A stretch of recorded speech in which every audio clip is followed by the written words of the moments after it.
November 1938, Berlin, Germany.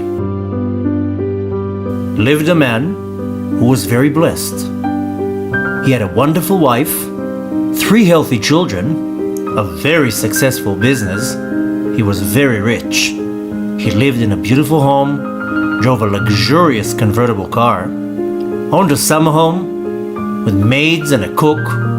Life could not be better. Where there is money, there's also connections. November 8, 1938. This man receives a phone call from a high-ranking officer in the secret police that told him 2 words: run away. This man, without thinking twice, went home, packed a small bag, placed in the bag some clothes and precious belongings, his tefillin, his talit, a kiddush cup, a menorah, and a few other personal items. He takes his wife and kids and leaves Berlin in the middle of the night. On the way out, he stops by his mother's home and he tells her, "We're running away. Are you coming?" She answers, "Running away? From what?" "The Germans," he answers. "Oh, nonsense. Nothing to run away from.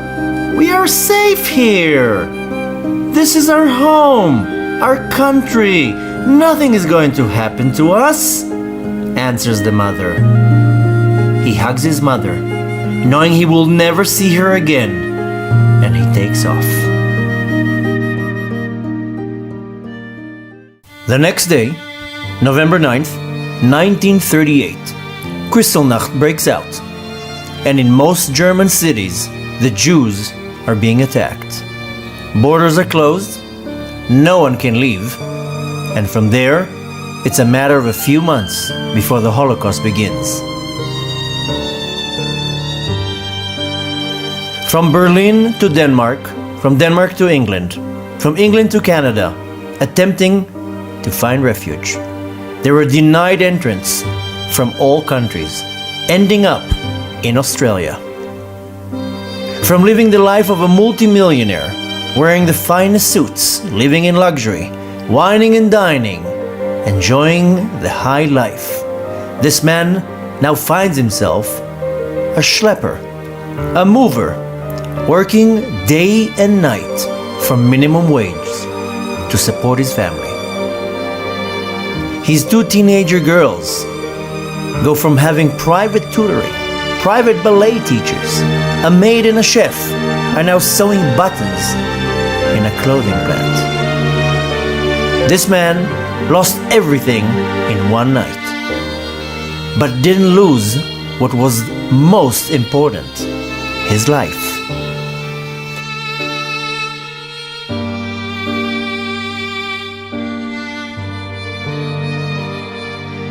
This man, Shlomo Wolf Wahlberg, is my great-grandfather.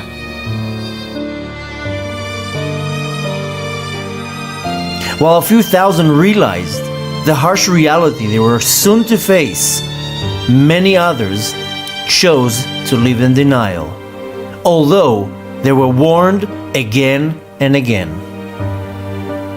History repeats itself. There is no safe place in the world for the Jews but Israel. It is time to leave. Come home.